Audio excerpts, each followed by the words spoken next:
कि आज की प्रेस कॉन्फ्रेंस इतिहास के विषय को लेकर के है और उन्होंने जो एक दो आपत्तियां थी वो भी आपके सामने रखी। देखिए, इतिहास किसी भी देश का भावी पीढ़ियों को प्रेरणा देने का काम करता है। तो ये बहुत बड़ी जिम्मेदारी सरकार और समाज की है कि तथ्यों पर आधारित, कल्पना से परे जो वास्तविक तथ्यपरक जो इतिहास है वो हमारी भारत की पीढ़ियों को विद्यालयों में पढ़ाया जाना चाहिए। और यदि हम गलत तथ्यों के उलट जाकर के अगर कल्पना के आधार पर कोई मनगढ़ंत सिद्धांत चलाते रहेंगे तो वो इतिहास नहीं, वो एक कपोल कल्पना है। इसलिए हमारा ये कहना है कि इतिहास धरोहर होती है किसी भी देश की और वो एक बहुत बड़ा स्रोत होता है किसी भी देश के उस रास्ते का जो उसने तय किया है। तो हम सब ये चाहते हैं कि जो इतिहास में एक इस्टेब्लिश सत्य है, जो स्थापित सत्य है, वो ये है कि 6वीं शताब्दी से लेकर के और 13वीं शताब्दी तक इतिहास में ये काल गुर्जर काल है। लेकिन तथ्यों के उलट बहुत उलटफेर करके उसको राजपूत काल के नाम से पढ़ाया जाता है। और मैं आपको ये कहना चाहता हूँ कि इस काल में जो कई प्रमुख राजवंश हैं, जैसे प्रतिहार हैं, परमार हैं, चालुक्य हैं, चौहान हैं, गहलोत हैं, भाटी हैं, चंदेल हैं, तोमर हैं, ये सब गुर्जरों के मुख्य वंश हैं और इन सब के प्रमाण हैं इतिहास में। इसलिए मैं ये बात कहना चाहता हूँ कि इतिहास वही है जो शिलालेखों के आधार पर हो, जो तत्कालीन साहित्य के आधार पर हो, जो उस समय में रचा गया। इतिहास वही है जो फॉरेनर उस समय पर आए, विदेशी यात्री जो उस समय पर आए, जो उन्होंने आंखों देखा वृतांत लिखा, जो उसके आधार पर हो, या जो लिंग्विस्टिक आधार पर हो, जो कई प्रकार की हमारी परंपराएं हैं, जो कई प्रकार के हमारे वंशानुक्रम से चलने वाली चीज़ें हैं, उन सबको बेस बना करके इतिहास की सच्चाई को रखा जाता है। इसलिए मैं आपको ये निवेदन करना चाहता हूँ कि पहला जो प्रश्न अभी जो अनुराग जी ने रखा था कि क्षत्रिय वर्सेस गुर्जर किया गया। अब आप देखिए, क्षत्रिय कोई जाति नहीं है, क्षत्रिय एक वर्ण है और वर्ण जो है वो गुण कर्म स्वभाव के अनुसार होता है, व्यक्ति के द्वारा चुना जाता है। और जाति बाई बर्थ होती है। तो जैसे बाई बर्थ गुर्जर एक जाति है, वैसी राजपूत भी बाई बर्थ एक जाति है। क्षत्रिय, और हमारे शास्त्रों में इसका प्रबल उल्लेख है, जन्मना जायते शूद्रः संस्काराद् युज्यते।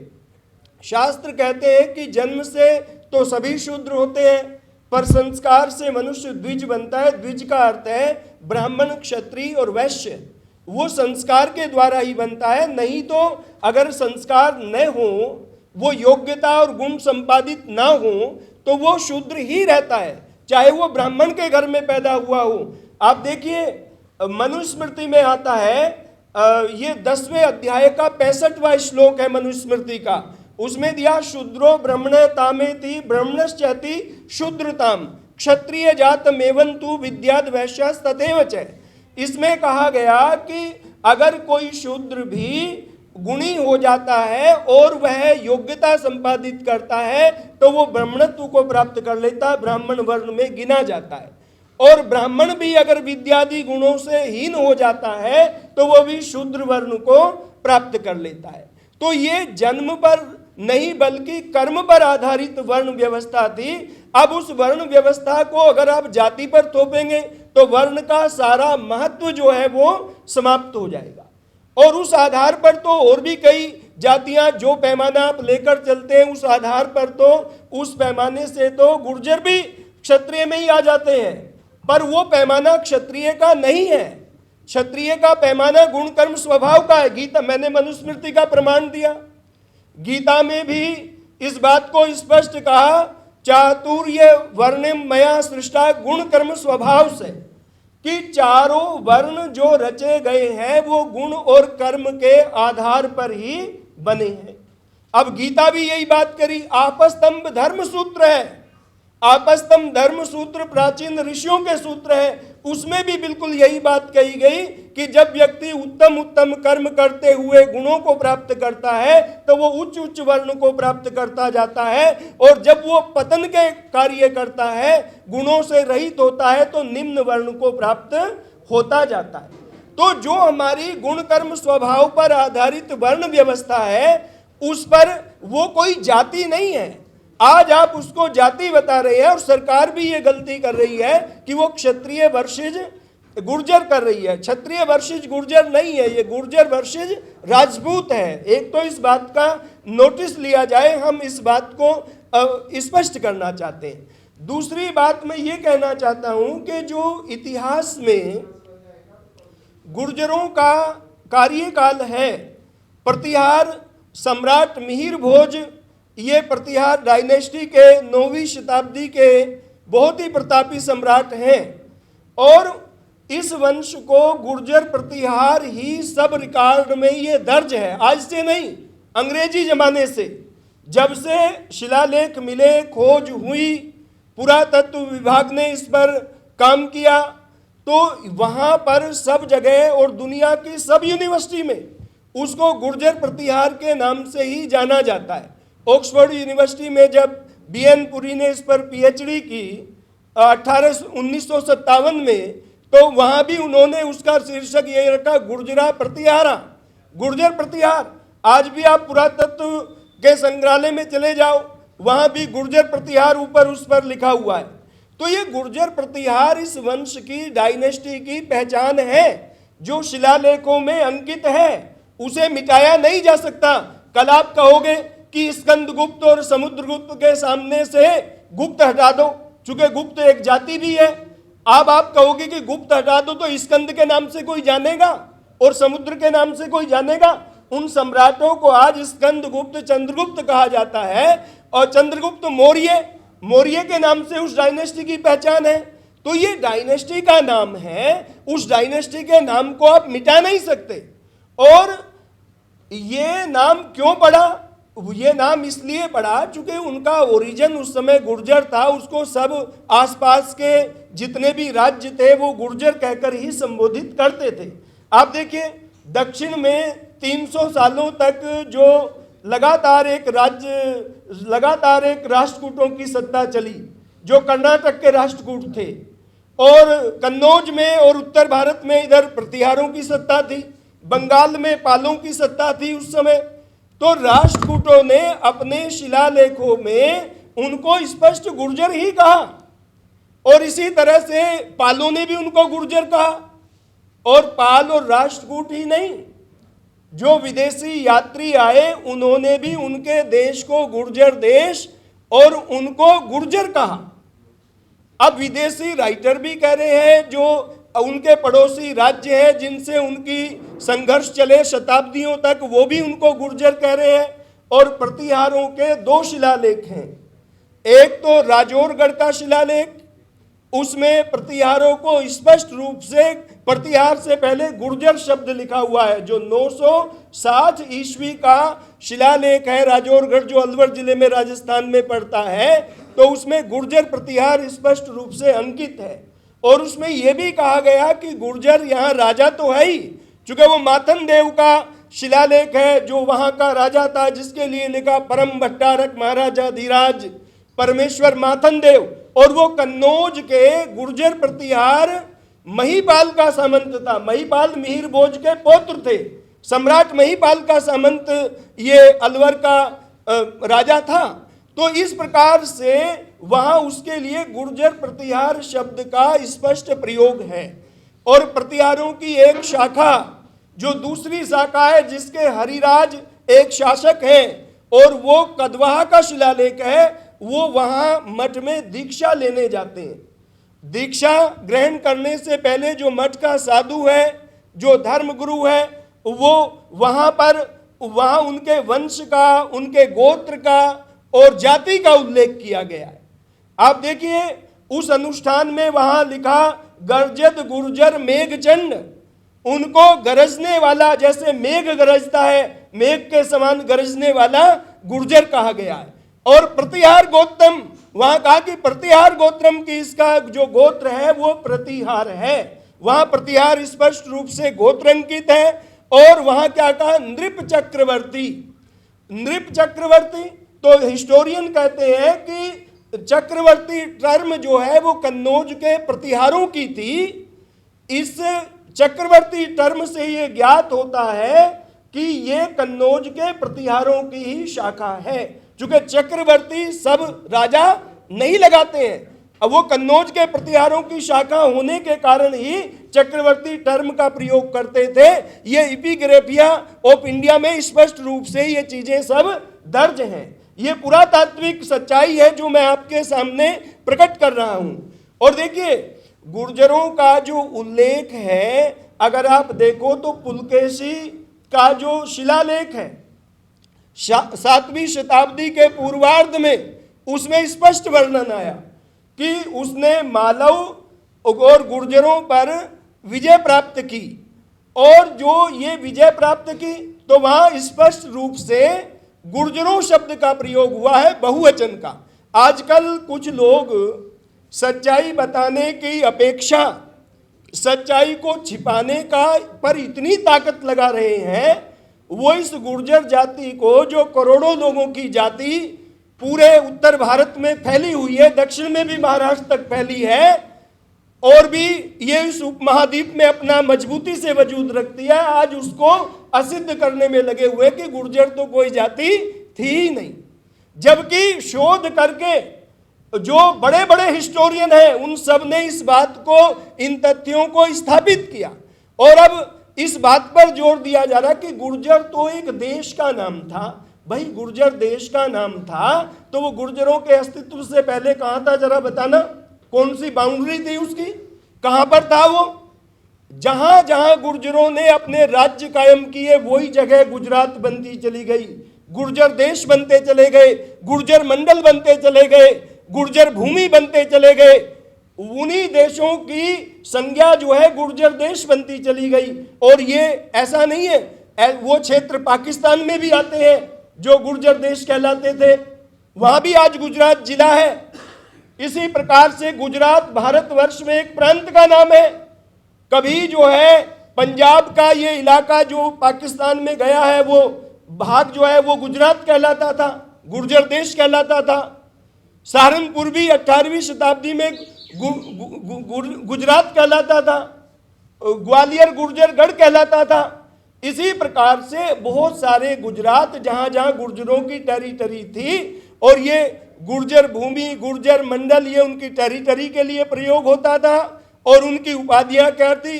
गुर्जरेश्वर, गुर्जराधिराज, गुर्जराधिपति, गुर्जरनाथ, गुर्जर नृप।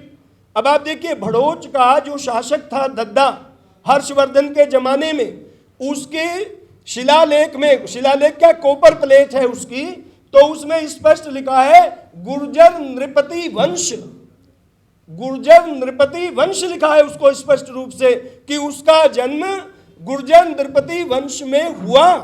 अब आप देखिए गुर्जर नृपति वंश वहां उसके उसमें दर्ज है, इसे कैसे देश का नाम बनाओगे आप? और इसी प्रकार से अकेला वही उदाहरण नहीं है उस समय का, पुलकेशी का भी उसी के समय का है, हुएनसांग भी उसी समय आया भारत में, जो चीनी यात्री था। हुएनसांग की एक पुस्तक है सियुकी, सियुकी में उसने जो अपने यात्रा वृतांत का पूरा वर्णन किया है, उसमें उसने भीनमाल जो गुर्जरों का राज्य था उसका वर्णन किया, भड़ोच का भी वर्णन किया। और वो लिखता है कि इस गुर्जर राज्य का जो राजा है वो नौजवान क्षत्रिय है और वो जो है बहुत बुद्धिमान है, उसकी प्रशंसा करते हुए लिखता है। वो भी गुर्जर देश का, राज्य का और उस राजा का वर्णन करता है। इसी प्रकार से आप देखेंगे तो ये वर्णन लगातार शिलालेखों में 6वीं शताब्दी से चल रहा है। और ये जब तक 1192 तक जब पृथ्वीराज की पराजय होती है, पृथ्वीराज विजय उठा के देख लीजिए जो 1191 ईस्वी में लिखी गई, उस पृथ्वीराज विजय में गुर्जर मंडल, गुर्जर दुर्ग और गुर्जरों का गौरी को पराजित करना और गुर्जराधिराज, गुर्जरेश्वर, ये सारी उपाधियां उसमें भरी पड़ी हैं। तो ये पूरा राजस्थान अनेक सेंचुरियों तक, अनेक शताब्दियों तक गुजरातरा कहलाता था। ये राजस्थान तो अब बाद में नाम दिया जब ये प्रदेश अलग से गठित हुआ। राजपूताना नाम 18वीं शताब्दी में पड़ा, उससे पहले इसका नाम गुजरातरा था। अलबरूनी जब भारत आया 1020 में, तो अल्बरूनीज इंडिया में उन्होंने लिखा कि 18वीं शताब्दी में, 18वीं शताब्दी से पहले इसका नाम राजपूताना नहीं था और ये अंग्रेजों का दिया हुआ नाम है। आप देख रहे हो ना, जैसे वो राम को रामा बना देते हैं, कृष्ण को कृष्णा बना देते हैं, वैसे ये राजपूताना कर दिया। अब आप विचार करके देखिए कि पूरा अलबरूनी उस समय लिखता है कि भारत, चौहानों का जो राज्य है वो गुजरात कहलाता है। चौहानों का राज्य कहाँ था? अजमेर में। उसी प्रकार से अगर आप देखें तो ये गुजरातरा जो है ये लगातार प्रयोग में बना हुआ है। बहुत सारे समकालीन ग्रंथों में गुजरातरा का वर्णन आता है। तो इसलिए मैं आपसे ये निवेदन कर रहा हूं कि गुर्जरों की हिस्ट्री इतनी मजबूत है, इतनी तथ्यात्मक है, इतनी स्टैब्लिश है कि उसको हिलाने का प्रयास करना ये एक निरर्थक प्रयास है। इसमें कुछ होने वाला नहीं है। न्यायालयों में भी केस गए हैं कुछ अलग विषयों को लेकर के, वहां भी जो चीजें होंगी आप देखेंगे कि वहां भी सच्चाई की जीत होगी। पर मैं आपको एक चीज कहना चाहता हूं विशेष रूप से कि किसी भी समझदार व्यक्ति का, चाहे वो किसी भी कम्युनिटी का हो, उसका ये दायित्व बनता है, कर्तव्य बनता है कि वो लोगों को बरगलाए नहीं, वो लोगों को भ्रमित न करे। आज गुर्जर राज्य के नाम से पुस्तक भी एक आई है, मुझे किसी ने बताया है, किस नाम से आई है? गुर्जर देश के नाम से। उनकी वीरेंद्र राठौड़ जी की पुस्तक एक आई है गुर्जर देश के नाम से, अभी वो हमें मिली नहीं है।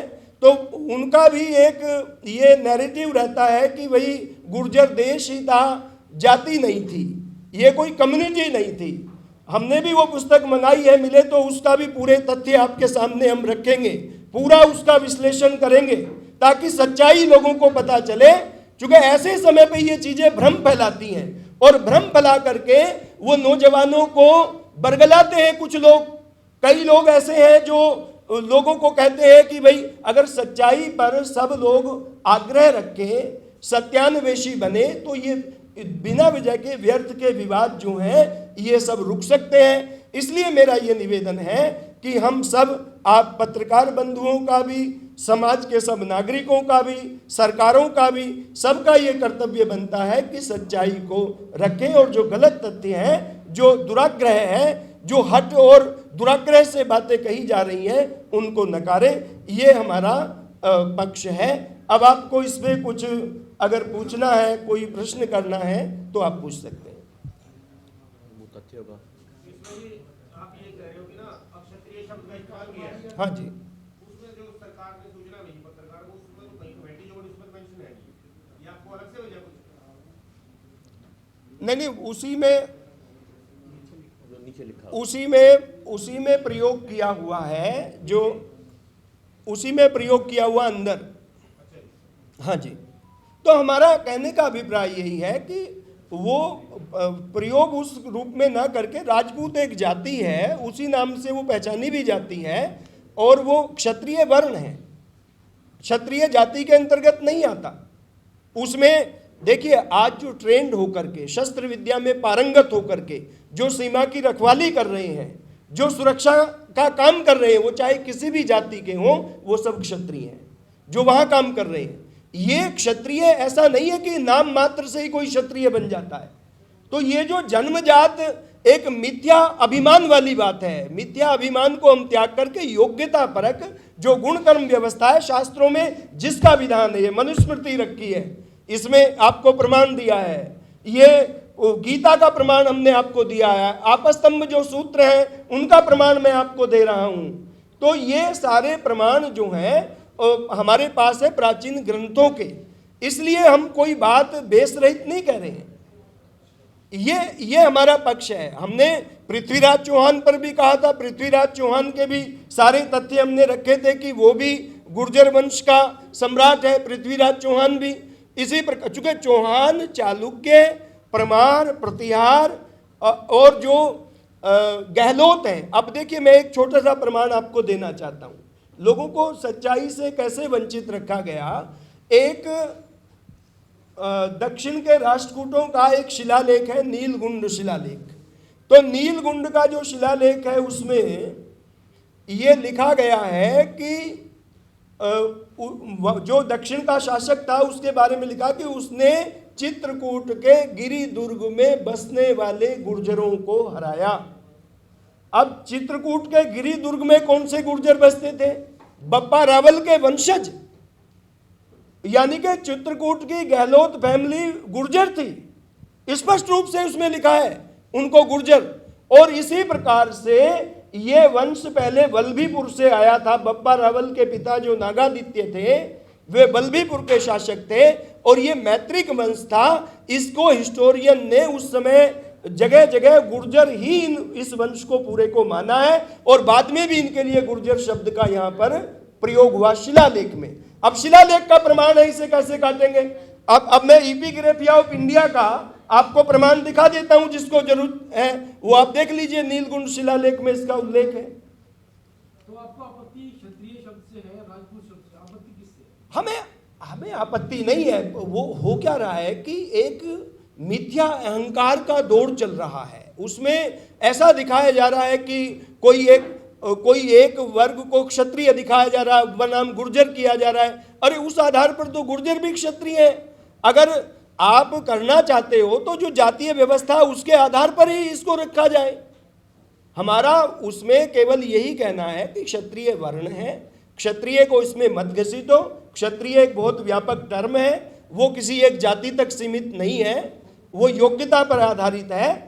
और ये क्षत्रिय वर्षिज गुर्जर नहीं है, ये राजपूत वर्षिज गुर्जर है। अगर वैसे तो जातियों का कोई विरोध नहीं है, पर मैं वैसे कह रहा हूं कि एक मुद्दे को लेके विवाद है। तो आपने कहा प्रतिहार भी जो है मतभेद है एक मुद्दे पर। राजपूत का वर्ण है, प्रतिहार आपने कहा चालुक्य है या परमार है। हाँ जी, ये राजपूतों में से निकले, तो क्या राजपूत हम कह सकते हैं कि राजपूत जाति से थे? ये गुर्जरों के मूल वंश थे और राजपूत 13वीं शताब्दी के बाद इन्हीं वंशों में से निकले हैं। राजपूत कुलों की जो उत्पत्ति है, राजपूतों की जो जाति का अस्तित्व जो 13वीं शताब्दी में शुरू हुआ, इस समुदाय का गठन, तो ये गुर्जर समुदाय से ही बना। उस समय जो गुर्जरों के परिवार थे उन्हीं में से कुछ लोग जो हैं वो राजपूत संज्ञा के साथ एक अलग जाति बन गई। उससे पहले राजपूत कहीं जाति नहीं है। राजपूत शब्द का प्रयोग बहुत जगह होता है, पर वो किसी जातीय सेंस में नहीं है, वो राजा की संतान या राजकुमार के अर्थ में प्रयोग हुआ है। जातीय अर्थ में इसका जो प्रयोग होना शुरू हुआ है वो 13वीं शताब्दी के बाद हुआ है। सर, इसमें ये बताएंगे जिस तरह राजपूत समाज ने कहा कि अगर उनकी मांग नहीं मानी गई, हाँ जी, सरकार का विरोध करेंगे और जो नुमाइंदे हैं वो गांव में उनको प्रवेश नहीं करने देंगे। तो आपकी भी कुछ इस तरह की, मतलब अगर आपने जो अभी रखा है, 2-3 मांगे रखी हैं, तो आपकी क्या मतलब आगे चुनाव भी है? देखिए, हम एक बात करें, हमारा जो कार्यक्रम है ये राजनीतिक नहीं है। हमारा ये कार्यक्रम शुद्ध रूप से इतिहास को बचाने के लिए, इतिहास की सच्चाई को स्थापित करने के लिए है। चुनाव तो आएंगे चले जाएंगे, चुनाव आते जाते रहते हैं, लेकिन ये इतिहास एक स्थायी चीज है, उसको विकृत नहीं करना चाहिए इतिहास को।